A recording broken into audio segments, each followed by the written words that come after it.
You know, if you're dealing with sensitive materials, you're dealing with investment rugs like my war blanket here, my war rug, September 11th. You're dealing with fancy textiles like this one.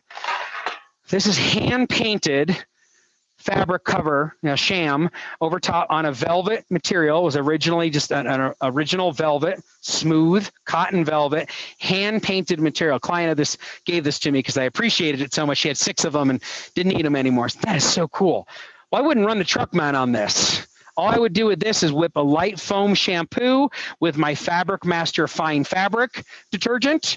If it was really, you know, a greasy soil and I wasn't worried about paint like I am here, you know, I might take my fine fabric shampoo, mix that into a bucket like I did earlier, and boost it with a little natural orange, or even use a little natural orange and a toweling motion across it.